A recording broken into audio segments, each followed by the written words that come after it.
If you've watched our video on minutes of angle, you already understand what they are. Now we're going to talk about how to put them to use. Hi, I'm Ryan Cleckner with the National Shooting Sports Foundation. In this video, we're going to talk about how to gather and use D.O.P.E. Now, D.O.P.E is a term we use that stands for data on previous engagements. And by collecting that, you know what you and your rifle system do, so you can repeat it the next time you shoot a target at that distance. Well, when you first start out, you may not know what you need to hit targets at certain distances. And the first place people are likely to go are the box of ammunition, online to find data charts. Those are all great. Those are all good places to start. Matter of fact, I like to call those try D.O.P.E. If you have nothing else to try that. That'll get you at least close. But odds are, you're going to have to fine-tune that data to your gun and your system. You see, every scope, every rifle, and every bullet act differently. Your scope may not track the same from rifle to rifle and so on, so it's important you get the data that's unique to you. Let me give you an example. On boxes of ammunition, it's very common to find data on the back of the box that gets you close. For example, this box right here gives me the drop in inches I'm expected to have at certain distances. Well, let's put this to practice with what I know.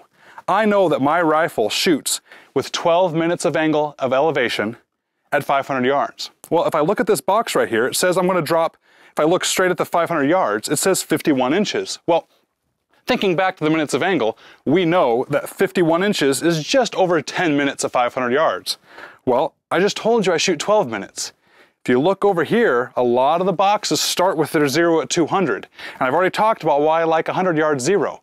The 100 yard 0 means I never have to go below 0. So the difference between that 0 at 200 and at 100 is, look at that, 2 minutes. You add those 2 minutes onto that 10, that's how you get the 12. This is just an example of how confusing it can be to rely on this data. So what I suggest is go ahead and start with that if you like, but shoot it for yourself and record the information. You see, in recording it, it's important to keep environmental factors, where you're shooting at, what happened. That's all good to keep as a journal and as a log. But there's a big mistake I see with new shooters. One of the biggest mistakes I see is they get excited about collecting D.O.P.E and they go out and buy something like this called a D.O.P.E book. And this is a book that has waterproof paper, that has all these charts in here that look like you can use for all sorts of targets at different distances. Well, sure, it's great, but the problem is actually putting it into practice. If you take one of these pages and start filling out your information for a certain distance, that's fine, but the second you shoot a new distance, you need a new page. Before long, a few trips to the range, this thing is going to be full of information. And although you did a good job recording it, that doesn't mean you're going to be able to use it. Next time you're out there on that hunt and the elk pops up at 500 yards, you're not going to be able to flip through this to try and compare what the environmental factors are like and get an answer. You need to know what your rifle needs on the scope in order to hit that target. So I'm going to talk about simpler ways than this to do that.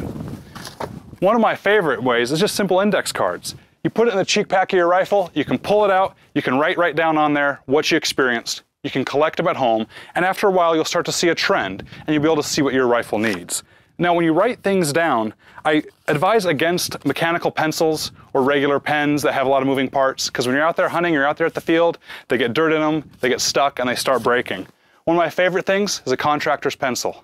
It's durable, and I can sharpen it with my pocket knife. Worst case scenario, if it breaks in half, I now have 2 pencils. It's easy to work with.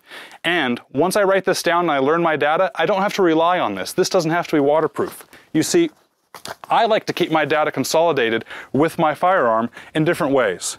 One way I've done this is by putting it on the turret of my scope.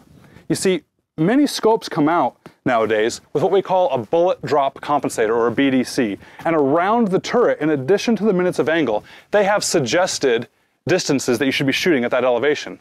Again, that suggested distance is just suggested. It's not right necessarily for you. So what I did here is I just took the time on my computer and I printed out the actual elevation adjustments I need at certain distances in big numbers. So all I need to do is turn to the 4 for 400, to the 5 for 500, and so on. That's a real quick and simple way that I can get to a certain distance on this system. I don't need to reference a book. Another good method is inside your scope cap.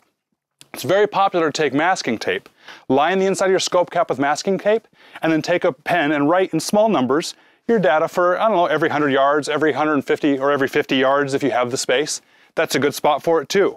I've seen plenty of guys take the index card that you write all the information on and tape it right to the inside of their buttstock, so it stays waterproof and it's always with the rifle. Here's another system that's nice. It's a little add-on to a scope here. This one's made by Leupold, and it's a little chart that actually just pulls out to the side. Pencil writes on it great, and it retracts and stays with your scope wherever you need it.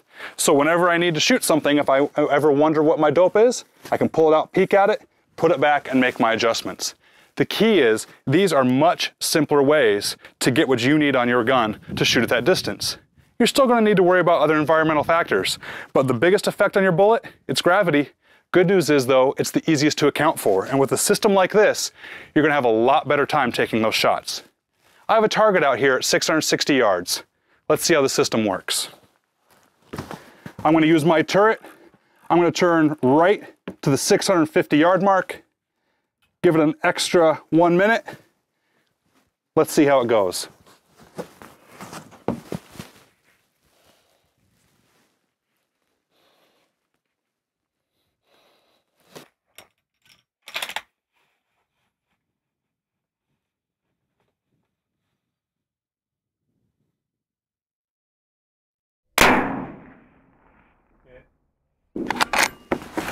It's that easy.